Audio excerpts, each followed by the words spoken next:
Suratul Ikhlasi Makkiyatun. Surat ke-112 ini dinamakan surat Al-Ikhlas. Makkiyatun termasuk ke dalam kelompok surat Makkiyah. Surat-surat yang turun di kota Mekah sebelum hijrah. Wa ayatuha arba'un, semuanya ada 4 ayat.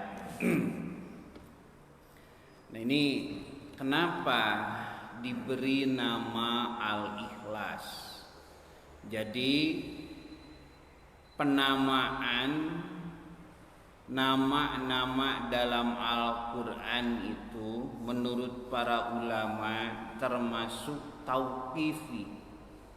Jadi artinya sudah ada penamaan dari sananya, bukan ijtihad dari para ulama yang memberi nama, tapi ini wahyu.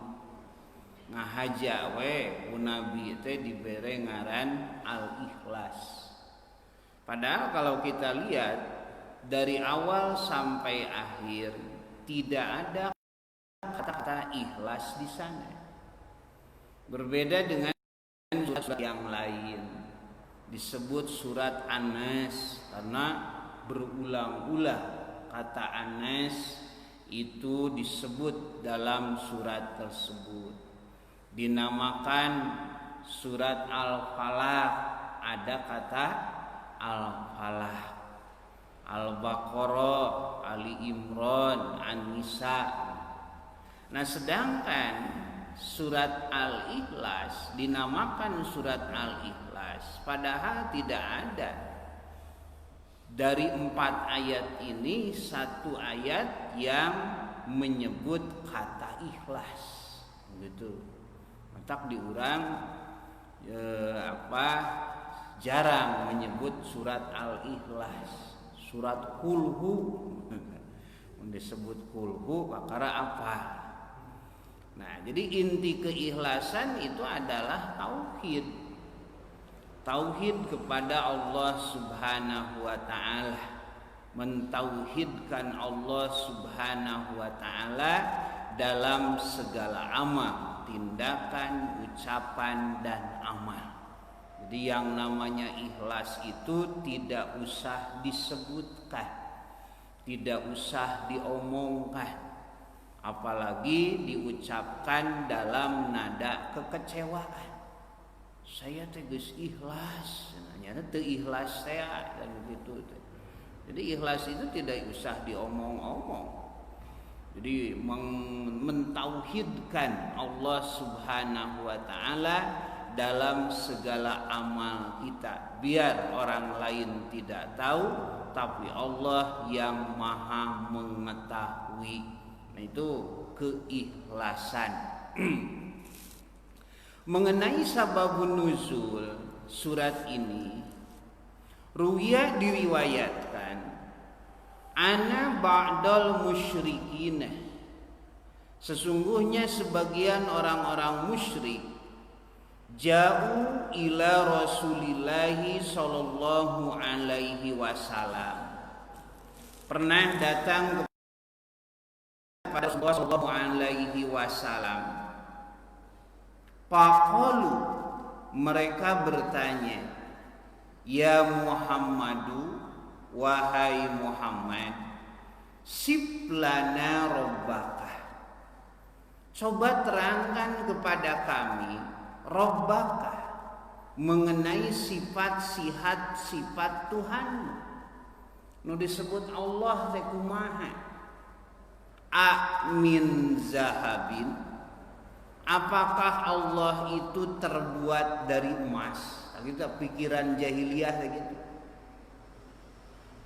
Amin fiddatin, ataukah terbuat dari perak?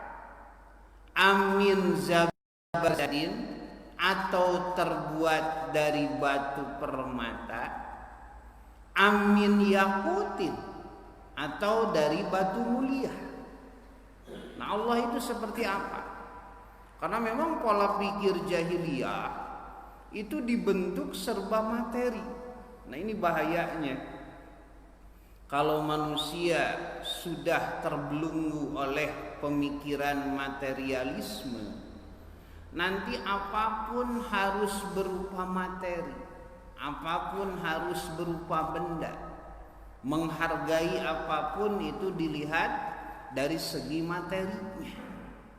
Sampai nanti puncaknya Tuhan yang disembah pun harus berupa materi. Kudu katempo, itu tina naon itu Allah teh. Begitu. Nah, termasuk Umar bin Khattab sebelum masuk Islam pikirannya seperti ini. Cuman Umar agak cerdas sedikit.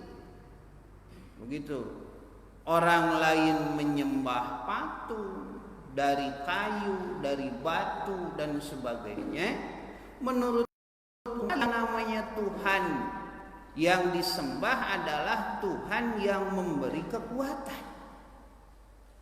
Dan yang memberi kekuatan itu adalah makanan.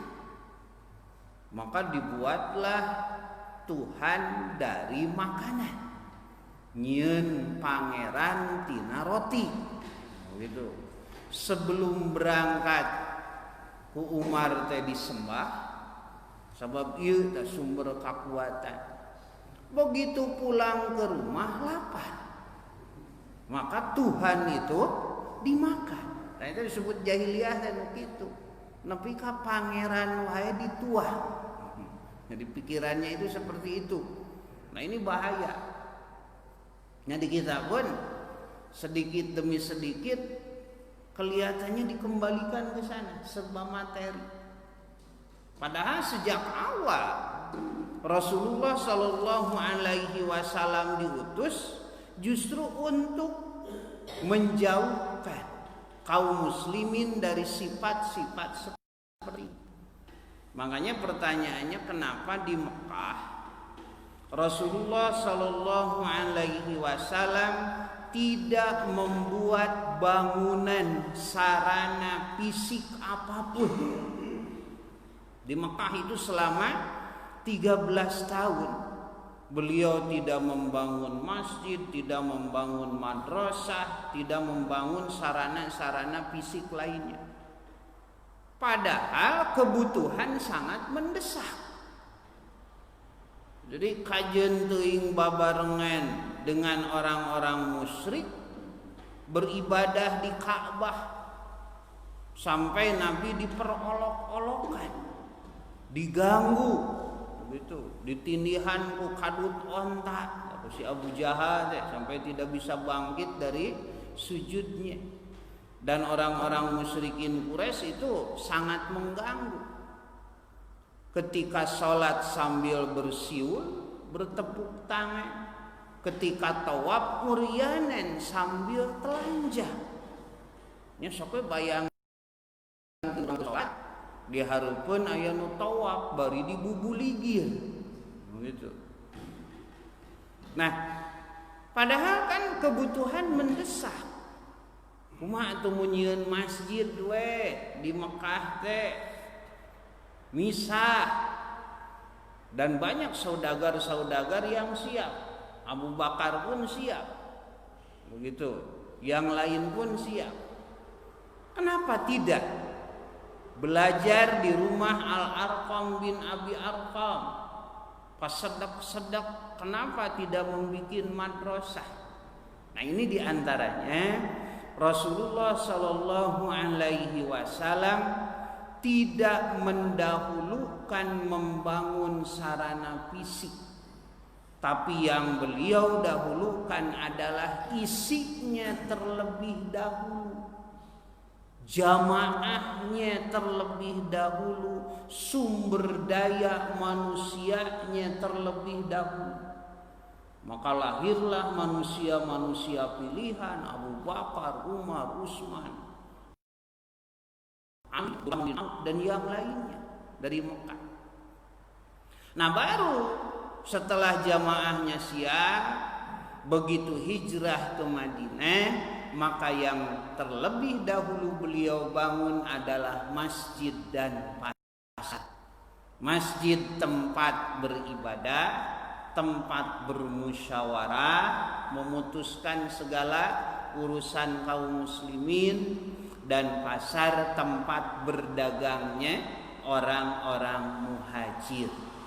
Jadi muhajirin itu tidak boleh oleh Nabi dilarang untuk ke kebun, padahal orang-orang Ansor sudah siap. Sok kebun dibagi dua, kata Nabi jangan. Otak Mekah itu otak dagang, tukang dagang dititah macul mau bener gitu. Maka tunjukkanlah jalan ke pasar. Lahirlah saudagar terkenal dari muhajir itu karena memang pekerjaannya dari dulu berdagang. Takut Nabi kayak gitu. Jadi bukan tidak mampu, tapi beliau ingin memperlihatkan, ingin mendidik kepada umatnya bahwa bukan tidak penting sarana fisik itu, tapi yang lebih penting adalah jamaahnya, sumber daya manusianya. Nah begitu Nabi wafat 2,5 tahun, Abu Bakar memimpin. Oleh Abu Bakar masjid itu dipertahankan sebagai tempat ibadah, sebagai tempat bermusyawarah. Dari masjid itulah nanti Abu Bakar membereskan segala permasalahan di negeri kaum muslimin, termasuk pemberontakan oleh seorang nabi palsu, Musailamah al-Kadzdzab. Abu Bakar wafat diganti oleh Umar bin Khattab selama 10 tahun. Umar mempertahankan masjid itu. Abu Bakar wae teu wani ngarubah komo kaulah. Maka 10 tahun dia memerintah di masjid tersebut. Dari masjid itu ditaklukkanlah 2 negara adidaya, yaitu Romawi dan Persia. Jadi masjid butut nu eta. Nah di masa Utsman masjid sudah tua. Begitu orang-orang takut kalau masjid itu roboh. Karena penghuninya semakin lama semakin banyak, sholat subuh wae jiga jumaahan. Nah begitu. Kada ulah tibalik jumaahan juga sholat subuh geus jiga jumaahan. Maka dipugarlah sampai sekarang, apalagi zaman Raja Fahad itu yang diberi gelar Khadimul Haramain, pembangunan besar-besaran antara Masjidil Haram dan Masjid Nabawi. Nah pertanyaannya, ari eta tangkal korma nuku Nabi dijieun tihang masjid ka mana? Dijadian suluh we. Ari eta pelepah kurma yang oleh Nabi dipakai tiung masjid, pinggir-pinggirnya ka mana? Jadi runtah dipiceun. Kalau begitu jos sedekah jariah Nabi tidak ada, tidak. Sedekah jariah Nabi dan para sahabat terus mengalir sampai hari kiamat. Karena yang jadi sedekah jariah bukan bangunannya yang itu, tapi kemampuan masjid tersebut, ilmu yang terpancar, wahyu yang menyebar dari masjid tersebut sampai menguasai 2/3 dunia. Islam sampai pernah berjaya menguasai 2/3 dunia ini. Nah, ayeuna sok aya patarosan. Ustad leres upami nyumbang ka masjid, ka madrasah, kana pembangunan pesantren supaya sedekah jariah ngalir lama mending nyumbang besi, nyumbang batu, nyumbang semen. Meh lila cenah sedekah jariah. Ulah nyumbang kaca, ulah nyumbang kenteng. Begitu kaca pecah habis, begitu kenteng patah hilang. Tak ieu teh pikiran teh balik deui ke masa awal. Kembali lagi ke masa awal. Jadi jika anu enteng seperti tidak ada masalah, jika pikaseureun. Padahal justru sedikit demi sedikit kita kembali lagi ke arah sana. Sampai orang-orang sebelum melihat apapun nu ditempo teh bangunanana heula. Salat masjidna tempo heula kumaha, lamun rek nyakolakeun budak masantrenkeun sarananya terlebih dahulu. Nah itu materialisme itu harus diwaspadai. Makanya oleh Nabi selama 13 tahun di Mekah beliau tidak membangun sarana apapun walaupun mampu dan kebutuhan mendesak. Kenapa? Untuk mendidik para sahabat menjauhkan dari sifat-sifat serba materi ini. Jadi segala-galanya bukan materi. Tak jahiliyah begitu. Amin zahabin huwa. Ari Allah teh tina emas. Amin fiddatin atau dari perak.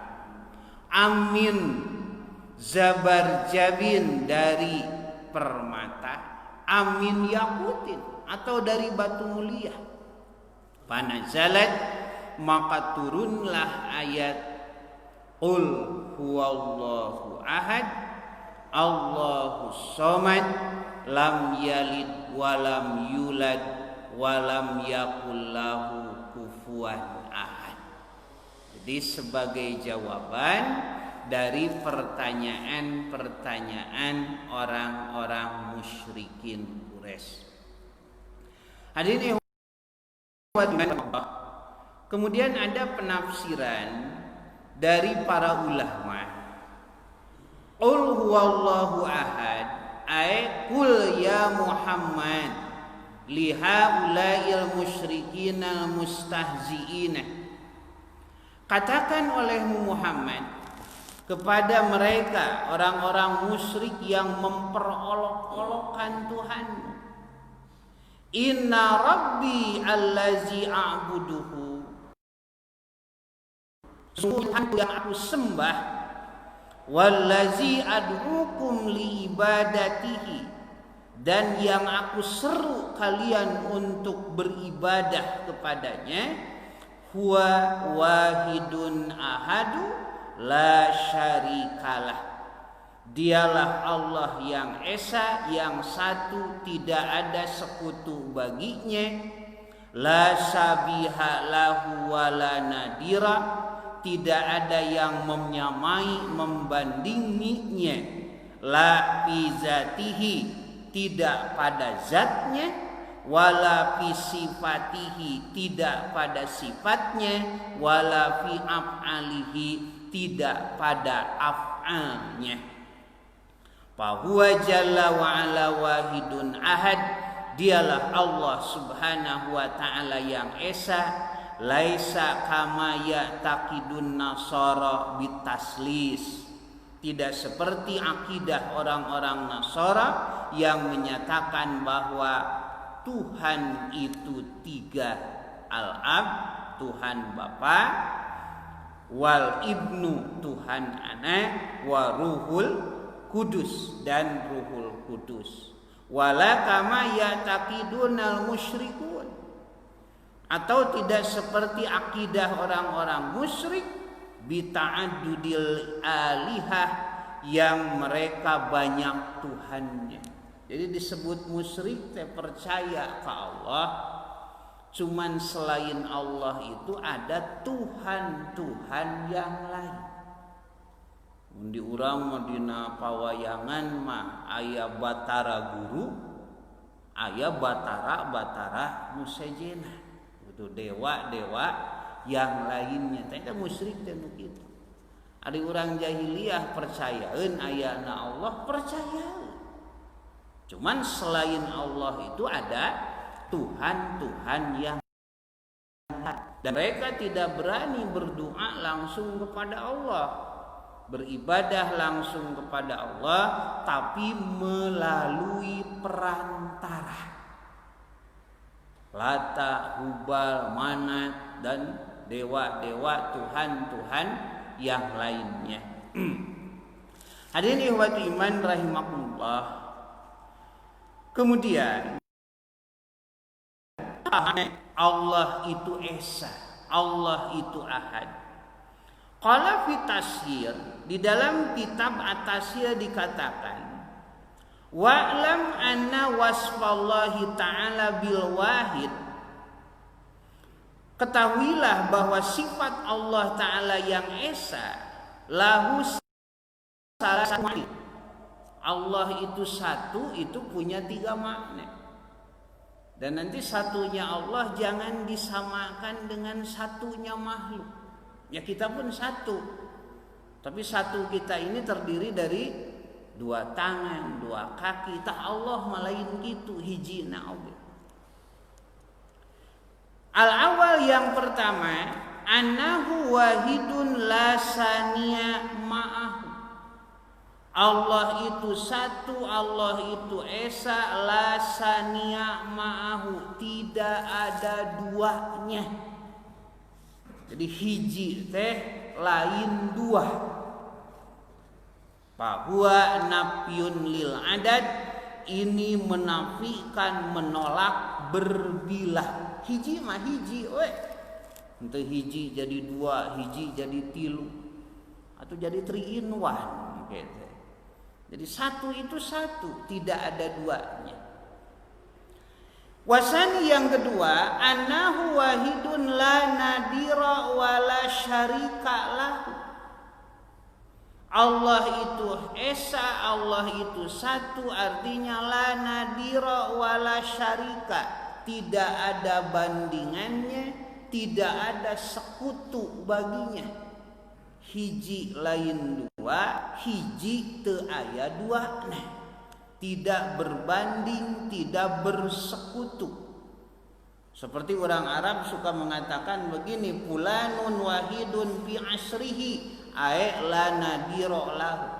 Si fulan itu satu di masanya.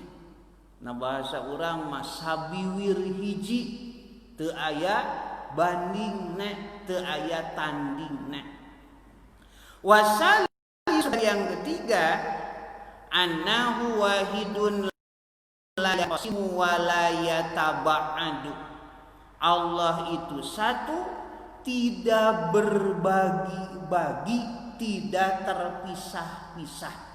Oleh karena itu satunya Allah tidak sama dengan satunya makhluk. Punya 2 tangan, 2 kaki, 2 mata dan sebagainya. Tidak. Allah mah teu sarua jeung makhluknya. Nah itu yang dimaksud dengan ahad. Tidak ada duanya, tidak ada tandingnya, dan satunya itu tidak terbagi-bagi. Kemudian Allahus Somad. Secara bahasa as-somad as-sayyid al-maqsud fi qada'il hajat. Jadi al-maqsud itu yang dituju, yang dimaksud, tempat kita mengadu, tempat kita mengeluh. Nah itu somad. Makanya tidak boleh manusia namanya somad. Paling juga pakai abdus somad. Nah, gitu. Ada yang somad. Nah, somad itu nama Allah. Paling abdus somad, hamba Allah as-somad. Jadi tempatnya lu'u, tempat mengadu. Huwa jalla wa ala al-maqsud bil hawaij ala dawam. Dialah Allah yang dituju, tempat mengadu segala kebutuhan selama-lamanya. Yahtaju ilaihil khalqu, seluruh makhluk perlu kepadanya. Wa huwa mustagnin anil alamin, sedangkan dia sendiri tidak memerlukan makhluknya. Itu as-somad. Lam yalid, tidak berputra, walam yulad, dan tidak diputrakan. Lam yattakhad waladan, walaysa lahu abnaun wa banatun, tidak punya anak laki-laki dan tidak punya anak perempuan. Qala mufassirun, kata para ulama ahli tafsir, wa fil ayati raddun ala kulli man ja'alallaha walada. Ayat ini sebagai penolakan terhadap orang-orang yang menganggap bahwa Allah punya anak, punya keturunan. Kal Yahud, seperti orang Yahudi punya keyakinan Uzairubnullah, bahwa Uzair itu adalah anak Allah. Jadi pernah di Bani Israel ada seorang nabi yang namanya Nabi Uzair. Dia pernah tertidur sampai 100 tahun lebih. Nah, dianggaplah dia anak Tuhan. Tuh, sare 100 tahun wae begitu dianggap anak Tuhan. Riweuh mun diurang unggal jumaahan sare wae. Bawa-bawa itu anak Tuhan. Tah Yahudi mah kitu anu araraneh sebutkeun anak Tuhan. Wan Nasara, orang-orang Nasara mengatakan Al-Masih ibnullah, Al-Masih itu anak Allah. Wa kamusyrikil Arab, musyrikin Arab mengatakan wa al-ma'annal malaikata banatullah, malaikat itu anak perempuan Allah. Jadi ari manehna boga anak awewe teh sampai dikubur hidup-hidup. Ari ka Allah menyebut bahwa malaikat itu banatullah, anak perempuan Allah, kata adil. Makanya dalam hadis qudsi dikatakan yaqulullahu azza wa jalla, Allah azza wa jalla berfirman, kazzabani ibnu adam wa lam yakun lahu zalika, anak Adam telah mendustakanku padahal aku tidak demikian. Wasyattamani walam yakun lahu zalika, dan anak Adam telah menghinaku padahal aku tidak demikian. Apa? Fa amma takzibuhu iyaya, dusta mereka kepadaku adalah faqauluhu, ucapannya lan yu'idani kama badaani, bahwa aku tidak bisa membangkitkan mereka seperti sedia kala. Moal aya cenah akhirat teh nu geus maot mah maot teh make jeung hudang deui, itu kedustaan. Kenapa? Walaisa awwalul khalqi bi ahwana alayya min i'adatihi, karena permulaan penciptaan itu tidak lebih gampang daripada hanya membangkitkan. Lamun hese teh mah hese nyiptakeun ti awal, membikin ada. Kalau hanya membangkitkan justru sudah pernah ada. Itu lebih mudah daripada menciptakan. Wa amma syatmuhu, adapun caci maki hinaan mereka kepadaku, faqauluhu ittakhazallahu waladah, mereka mengatakan bahwa Allah punya anak. Itu penghinaan teh. Ka Allah nyebutkeun boga anak, maka dibantah dengan ayat ini, lam yalid walam yulad walam yakun lahu kufuwan ahad, dan tidak ada satu makhluk yang bisa menyamainya. Hadirin ikhwati iman rahimakumullah, Para ulama membuat beberapa kesimpulan dari surat ini yang disebut dengan latifah. Jadi ada beberapa hal yang bisa diambil pelajaran. Hadhihi suratul karimah mu'allafatun min arba'i ayatin. Surat ini tersusun dari 4 ayat. Wa qad ja'at fi ghayatil ijaj wal ijaz. Ini merupakan puncak dari mukjizat dengan bahasa yang ringkas. Nah, itu ciri-ciri surat Makkiyah. Bahasanya pendek-pendek tapi mengandung makna yang sangat dalam. Nah, nanti Rasul sendiri punya gelar Jawami'ul Kalam. Jawami'ul Kalam itu bisa merangkum kata-kata. Jadi Nabi mah kalau bicara singkat, padat, mudah dimengerti, tapi mengandung makna yang sangat dalam. Nah, itu Jawami'ul Kalam. Itu orang itu semakin tinggi ilmu semakin pendek ucapannya, tapi mudah dipaham. Begitu. Ulahnya panjang, nyapa belit. Tapi kan nu pinter wae teu ngartieun. Adi pek boro-boro nu ngadenge, nu ngomong wae teu ngarti saya oge cenah. Begitu. Eta lain ilmiah. Nah, surat Al-Ikhlas itu begitu.